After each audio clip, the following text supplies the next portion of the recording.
दोस्तों, मैं राधिका सिंह आप सभी का स्वागत करती हूँ वैन न्यूज़ में। दोस्तों फ़िलहाल मैं हूँ किरमंच में, जहाँ पर सरपंची के उम्मीदवार विजेंद्र जी जो हमारे साथ आज मौजूद हैं और ये जो अब मैदान में उतरे हुए हैं। आइए इनसे जानते हैं क्या कुछ ये नई सोच लेकर जो अपने गाँव का है विकास करेंगे। सर नमस्कार। नमस्कार मैम। सबसे पहले स्वागत है सर आपका वैन न्यूज़ का। मैं अपने घर पे आने पे और मिस राधिका आपका अपने घर आने पे सबका स्वागत करता हूं और सभी ग्रामवासियों को, देशवासियों को हार्दिक अभिनंदन और बधाइयाँ। दिवाली जो गई है सभी ने खुशियों से मनाई होगी और सभी का नमस्कार। तो सर आप राजनीति में आए हो तो क्या कुछ आप नई सोच लेकर आगे अपने गांव का विकास करोगे? देखिए मैं बताना चाहता हूँ, राजनीति में मैं आया हूँ मेरी फैमिली से। जो मेरे दादाजी बैठे हैं यहाँ पे, रामचंद्र जी, ये 2 बार पहले सरपंच रह चुके हैं और अब भी फेस और रहते हैं गांव के बीच। इन्हीं की वजह से ये पढ़े लिखे नहीं है, इसलिए फार्म मेरा भरा गया है। लेकिन नई सोच जोड़ने के लिए तो राजनीति में आया हूँ, जैसे कि और गांव के विकास के लिए, गांव के उन्नति के लिए और बहुत सारे ऐसे मुद्दे हैं जिन पे काम करना है और आगे का भविष्य के लिए सोचना है मैंने। जैसे सर आज युवा हैं जो काफ़ी नशे की तरफ बच्चे आजकल जाते हुए दिखाई दे रहे हैं, तो आप जैसे आपकी जनता आपको चुन लेती है तो इसके लिए क्या कुछ कदम आपके रहेंगे? मैं बताना चाहता हूँ, मैं वॉलीबॉल और क्रिकेट का स्टेट लेवल पे प्लेयर हूँ और मैं खेलता हूँ गांव के लिए। और समस्या सबसे बड़ी यही है, गांव में अच्छे से स्टेडियम्स नहीं है। मतलब गांव में कोई कोचेज़ नहीं आते, बच्चे खेलों की तरफ रुझान कम हो गया है, नशे की तरफ अगर घर पे बैठेंगे तो नशे की तरफ जाएंगे। देखो, तो इसलिए सबसे पहला तो विकास कार्य यही बनेगा कि गांव में अच्छे से स्टेडियम, अच्छे कोचेज़ दिए जाएं, खेलों का सामान अच्छे से वितरित किया जाए और युवा पीढ़ी को जितना ज़्यादा हो सके पढ़ाई के साथ साथ जो बचा हुआ टाइम है खेलों की तरफ ध्यान लगाया जाए। सर जैसे आप बता रहे हो आप 2 बार पहले रह चुके हैं आपके दादाजी, हाँ जी। तो उस समय आपने क्या विकास किया है? देखिए मैं बताना चाहता हूँ, जो विकास दादाजी के टाइम में हुआ है, बढ़ चढ़कर इतना विकास कभी नहीं हुआ है। क्योंकि जितना हो सके मैक्सिमम हमने डेरों के लिए गांव से बाहर जो बैठे हैं उनको जोड़ने का प्रयत्न किया है।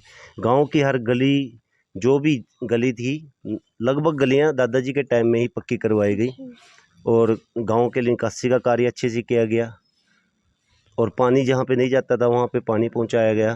और दिन रात 24 घंटे दादाजी, कोई भी गरीब आदमी हो, पिछले 30 साल से ये अपना कोई फैमिली काम नहीं करते हैं। पंचायत तो कभी जाती ही नहीं पुलिस के लिए, यहीं पे निपटारा हो जाता है। मतलब चाहे गांव का कैसा भी झगड़ा हो, 90% तो यहीं पे निपटारा हो जाता है, 10% ही आगे जाता है।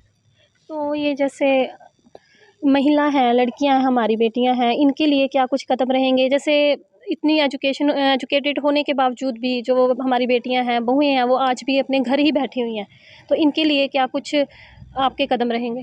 देखिए महिलाओं के लिए मेरा ये पर्सनल व्यू, मैंने सोचा भी था। आज के टाइम में आप आइलेट सेंटर पे देखते हैं कुरुक्षेत्र या किसी भी डिस्ट्रिक्ट में कितना सारा, और बेटियां घर पे बैठी हैं।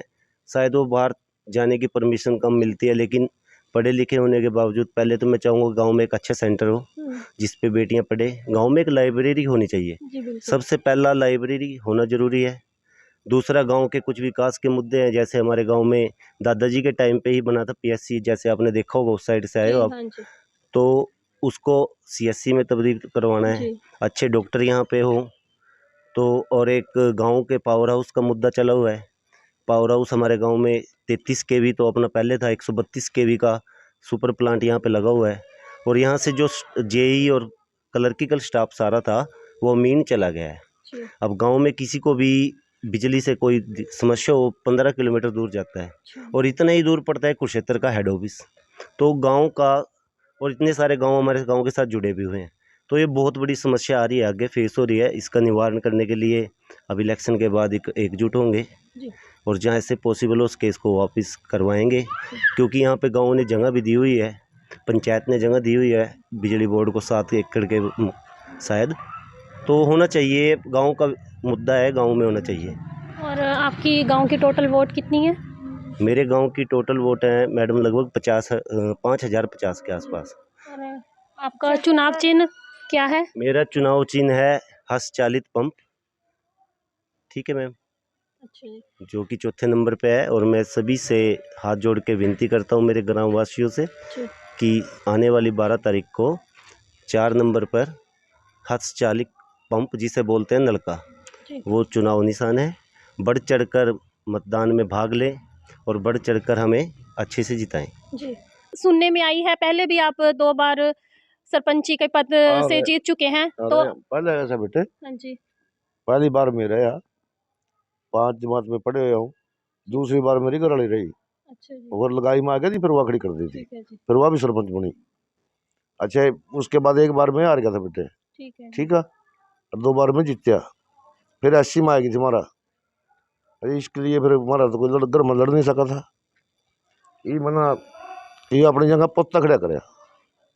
तो पोते को आपने प्रेरित किया है क्या, जो जैसे आपने किरदार निभाया अभी तक, आपको अपना पोते पर विश्वास है, आगे भी ऐसे ही आपकी तरह किरदार निभाते रहेंगे? बेटे पोता 24 घंटे बता देखा था। आप सभी देख सकते हैं और हमारे चैनल के माध्यम से जो भी आप ये वीडियो देख रहे हैं, लाइक और शेयर कमेंट ज़रूर करिए। किरमच गाँव वासियों से अपील करता हूँ हाथ जोड़कर, आने वाली 12 तारीख को हस्तचालित पंप नलका चुनाव निशान है। बढ़ चढ़कर मतदान करें और भारी मतों से हमें विजयी बनाएं। धन्यवाद।